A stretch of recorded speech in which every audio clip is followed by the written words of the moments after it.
भारत में एक रेल मंत्री के प्रदर्शन का मूल्यांकन अक्सर उनके कार्यकाल के दौरान रेलवे के विकास और आधुनिकीकरण से संबंधित पहलों के आधार पर किया जाता है, परंतु जिस एक आवश्यक पहलू पर अक्सर ध्यान नहीं दिया जाता है वह है यात्रियों की सुरक्षा, जिसका आकलन हताहतों और चोटिलों के कारण होने वाली रेल दुर्घटनाओं की संख्या की जांच करके किया जा सकता है।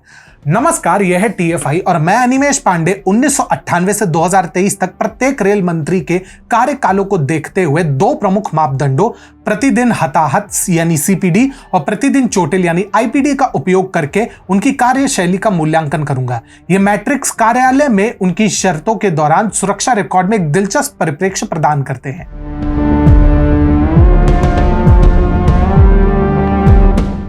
नीतीश कुमार ने बतौर रेल मंत्री 2 बार यह पद संभाला।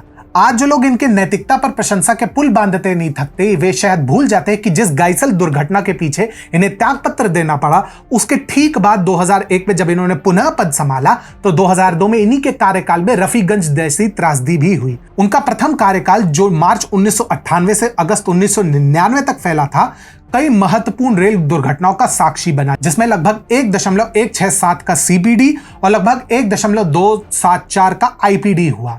2001 से 2004 तक उनके दूसरे कार्यकाल में CPD और IPD दोनों में क्रमशः 0.095 और 0.111 की कमी देखी गई।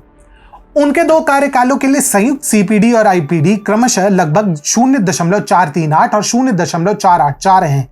इस अनुसार इनका कार्यकाल ट्रेन यात्रियों के लिए सबसे कष्टकारी था।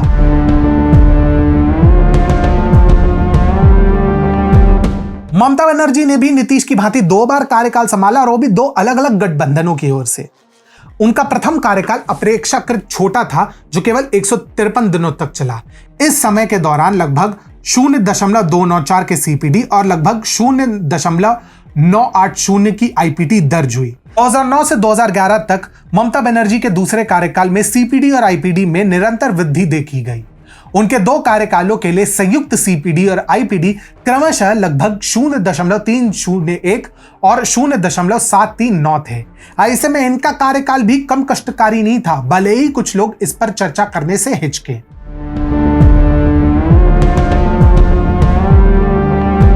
दो 2004 से 2009 तक लालू प्रसाद यादव भारत के रेल मंत्री थे। इनके कार्यकाल के दौरान इनके प्रशासन का प्रदर्शन में 0.061 का CPD और लगभग 0.177 का IPD था। यद्यपि उनके कार्यकाल के दौरान हताहतों की संख्या कम होने की कई रिपोर्टें आई है, परंतु आंकड़े कम कराए जाने के अंदेशे से को भी अनदेखा नहीं किया जा सकता। ऐसे में यदि आगे चलकर लालू यादव के कार्यकाल में हताहतों की संख्या अधिक निकले तो चकित मत होइएगा।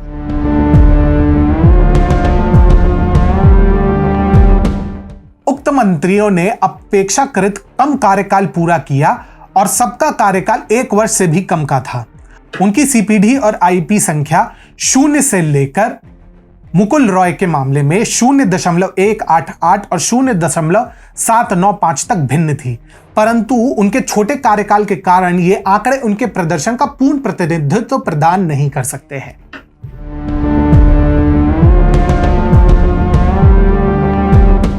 सुरेश प्रभु के लगभग 3 वर्षों के कार्यकाल के दौरान कई महत्वपूर्ण दुर्घटनाओं के कारण CPD और IPD क्रमशः लगभग 0.285 और 0.520 थे, परंतु हताहतों की संख्या में निरंतरता न होने के कारण इन्हें पूर्णतया अक्षम तो बिल्कुल नहीं करार दिया जा सकता।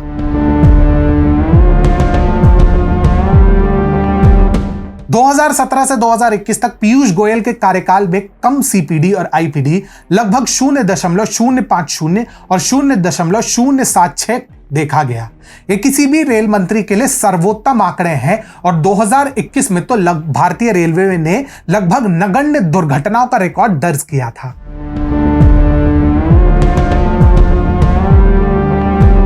अब तक वर्तमान मंत्री अश्विनी वैष्णव का कार्यकाल 2 वर्षों का रहा है। ओडिशा की ट्रेन दुर्घटना ने दुर्भाग्यवश उनके CPD और IPD को महत्वपूर्ण रूप से प्रभावित किया, जो क्रमशः लगभग 0.429 और 1.600 है। कहने को यह तीव्र प्रतीत होता है, परंतु यह बताना भी आवश्यक है कि अश्विनी वैष्णव ने अपने कार्यकाल के पूर्ण 2 वर्ष भी पूरे नहीं किए हैं और इस तरह केवल एक घटना के आधार पर उनका आकलन करना अनुचित होगा। यद्यपि यह संख्या विभिन्न रेल मंत्रियों के कार्यकाल के दौरान सुरक्षा उपायों में एक परिप्रेक्ष्य प्रदान करती है, परंतु यह ध्यान रखना महत्वपूर्ण है कि एकमात्र जिम्मेदारी मंत्रियों की ही नहीं है। भारतीय रेलवे की सुरक्षा एक सामूहिक जिम्मेदारी है, जिसके लिए पूरे रेलवे प्रशासन, सरकारी नीतियों, तकनीकी प्रगति, बुनियादी ढांचे और रखरखाव, कर्मचारियों के प्रयास की आवश्यकता है। इसके अतिरिक्त कम अवलोकन अवधि के कारण 365 दिनों से कम कार्यालय वाले मंत्रियों के सीपीडी और आईपीडी को पूर्ण सत्य के तौर पर नहीं माना जाना चाहिए। एक व्यापक विश्लेषण पर यह भी स्पष्ट होता है कि बालासोर की टक्कर अश्विनी वैष्णव के साथ साथ भारत सरकार के लिए भी बहुत बड़ा झटका रहा है, परंतु केवल एक टक्कर के आधार पर इनका मूल्यांकन करना अनुचित होगा। अब दिलचस्प बात यह है कि जो लोग नीतीश कुमार को सदाचार के उदाहरण के रूप में देखते हैं क्योंकि उन्होंने त्यागपत्र दिया था, वे आसानी से इस तथ्य को अनदेखा कर देते हैं कि जितने यात्री संपूर्ण एनडीए द्वितीय के कार्यकाल में दुर्घटना में नहीं मृत्यु को प्राप्त हुए, उससे कहीं अधिक यात्रियों की बलि तो नीतीश अपने 2 कार्यकालों में चढ़ा चुके थे।